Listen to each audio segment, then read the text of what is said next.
bago kong baby. Bali, ito yung pinsan ko na nag-keep talaga ng mga animals. Ayan, sabihin mo sa kanila kung anong meron sa ball python, na bakit safe siya sa mga beginner na gusto mag-alaga ng ahas. Safe siya sa mga beginner kasi yung ball python is docile sila, tapos non-venomous din sila. Docile is yung mas pipiliin nilang magtago kaysa mga agat ganun. Mas isi-safe nila yung sarili nila. Ito makikita nyo na tinatago niya yung ulo niya. Basta hindi amoy daga yung kamay nyo, hindi naman siya mga agat sa inyo. Tsaka mas maliit naman yung ngipin nila kaysa sa mga aso-pusa. Kung nakakagat kayo ng aso-pusa, hindi nyo na mararamdaman yung agat ng ahas. Okay? So, ayun lang yung konting introduction ng bago kong baby. At alam niyo naman na si Burdang Ina at Parendayo ay hindi fan ng mga ahas. Kasi ilang beses ko na silang tinakot sa ahas. Okay? Kung napanood niyo yung mga vlog namin, puro ahas yun, diba? Takot sila. At gusto kong introduce sa kanila na yung ahas is kaibigan sila. Ewan ko lang sa ahas na kilala ninyo. Ewan ko lang sa ahas na mga tropa ninyo. Pero ito, literal na hayop, literal na ahas. Ako before, nung bata ko, konting background lang sa tattoo ko ito. Ito siya, angel, na merong coral snake. Ito, konting kwento lang mga kabatang. Nung bata ako, wala kaming CR. Kasi nakatira lang kami sa bundok. Nakatira lang ho kami sa, kumbaga, liblib na lugar sa may taas ng bundok. Wala kaming kubeta, wala kaming, kumbaga, masasabing CR. At yan ho'y totoo. Kumbaga, sa labas ho kami nagsi-CR. Habang jumedyarba ako, nung ako'y bata, may nakita akong ahas. Eto siya, yan. Pero hindi lang kapareha, pero ayan, coral snake. Mga kabatang, swerte ko lang nung bata ako na hindi ako nakagat nun. Kaya, nakatatala dyan, angel na may hawak na snake. Kasi parang nasave yung buhay ko nung bata ako eh. Bata pa ako nun, mga batang, isipin nyo, 5 years old pa lang ako nun. Kung nakagat ako ng coral snake na yon, malamang sa malamang, na yung batanggenya ninyo at walang batanggenya sa harap ninyo.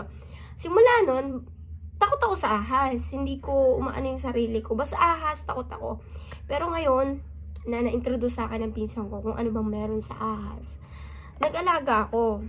At unti-unti kong natututunan na ilapit yung sarili ko dito. So, kung kayo, takot kayo, hindi ko kayo pipilitin na mag-alaga or mag-keep ng ahas. Lalo na yung mga bata, okay? Ito pong ahas ko, ito ay may papel. May papel po to. At ngayon mga batang, baby pa siya eh. Abangan natin yung paglaki ng snake ko. Ano kayo marirecommend na pangalan niya ay ma-appreciate ko. Ibabasahin ko yung mga comment ninyo. Albino, na may pattern siya ng mga yellow. Ngayon, gusto ko siyang i-introduce sa nanay ko kung ano yung magiging reaction niya. Ikit mo yung mata mo kasi papakilala ko sa yung baby ko.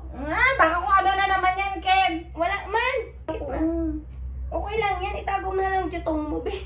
Yan? Hindi nga, magpikit ka lang. Wala. Hindi po taya.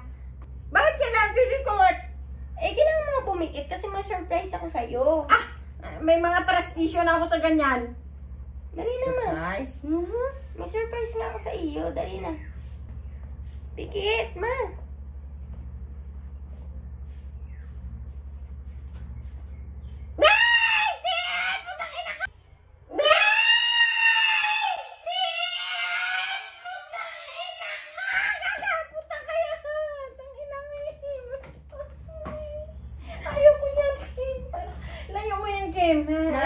Kailangan mong ramdamin. Ramdamin? Ano? Hindi po taya. Sa tanan niya eh, amo naman. Ano mo sa akin? Hindi po taya. Allergic mo naman. Okay, tama. Alahin po ka na. Hindi lang na. Hindi po taya. Ihapoy ko karon. Kung idikit sa akin, subagan lang karon. Mabait tama. Mabait ko lang mabait sa ahas. Ahas is ahas. May pinaguhugutan ka. Putaya, ay kailangan Na kailangan tsura. mo- Kaplanin, double bako, hindi putaya. Kailangan mo ramdamin. Ramdamin Ang na. mga takot ay kailangan harapin mo. Hindi habang buhay takot ka sa ahas. O bakit ikaw, butigi? Butiki yun. Pero ito asin daw. O di ahas din, para malasa ko. Kaya kay sumbagada ka ron. Mag-usap lang tayo. Ano na kayo eh? Gagaya, limal na trip mo. Mag-uusap lang tayo, ma. Matuon mo lang ako. Hindi ka malas ako. Dot-dot lang. Ala, dot-dot mo to. Dot-dot lang. Ay, di po, tayo. Dot-dot. Hindi ko gani. May unggoy. Hindi po, takalilinti. Abilang tayo. Taya. Ay, sip matinggil to sa imong animal kakim, Nagpapawisan ako. Ma, Huwag na, tatanong nila, may sakit ka ba sa puso? Wala ako sakit sa puso. Wag ka masakit sa puso. Sabihin nila, nanay mo baka mapaano, may sakit niya sa puso. Tibay pa to sa ano. May sakit ka ba sa puso, bundang ina? Huwag mo nga ako na ano na. Boy ko na karon. Lagpot gina. Hindi ko makikita yan. Pwede po tayo layo. Bala sa akong Kim. Ma, dito mo makikita kung anong nila, kung babae o lalaki. Dito yung genitals nila, ayan o. Ito, makikita mo Ay, siya wala ay enter. isang babae. Pero pag may dalawang nakaganon, siya ay lalaki. Tama ba? Sa ano yan? Ito, makikita mo. Tingnan mo yung ano. Tingnan mo Tayo. yung ano. Hindi pala pag ilapit sa ako. Hindi mo yung iyang ulo ka. Nung dila niya ka, diwal-diwal pa. Tingnan mo nga kung babae o lalaki. Tayo layo lang pala. Hindi ko yung interesado, Kim, yan. Tuturuan kita ngayon, ma. Ito ay... Di po tayo. Yan, ipapap mo siya, ma. Ipapap mo kung babae. Ito ay Sari-sari babae. lang. Ayan, Yung oh. bedowan ka. Ayan, babae yan, o. Tingnan mo. May puki na. Pupit Di na. puti puta yan. Ilayo di puta. Kim ay kaya ulo niya. Oo. Di puta. Yak! Bilinti. Ano yung ilayo na pala?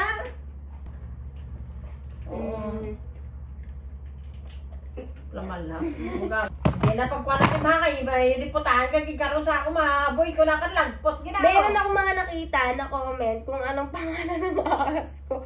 Bordayo. Bordang inaandali. So, ayun lang mga kabatang ha. Si Bordang Ina at Parindayo ay matagal nang hiwalay at sila'y magkaibigan. Kaya huwag nyo na silang pinagtatagpo sa mga bagay-bagay na hindi nyo maintindihan. At yung dalawang yan ay huwag niyong pag-awayin at talaga namang yan ay maganda ang samahan nilang tatlo na Kaya nga stepfather. mga abnormal yung mga lalaki. Saktan daw sila. Ay, aboy ko na karoon, Kim. Bordayo?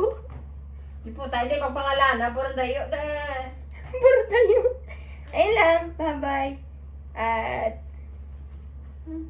mahalin niyo yung mga ahas kasi sila yung mga tunay na nagmamahal sa Ang inyo. dami ko ng alagang ahas, Nakatakot pa nga yun,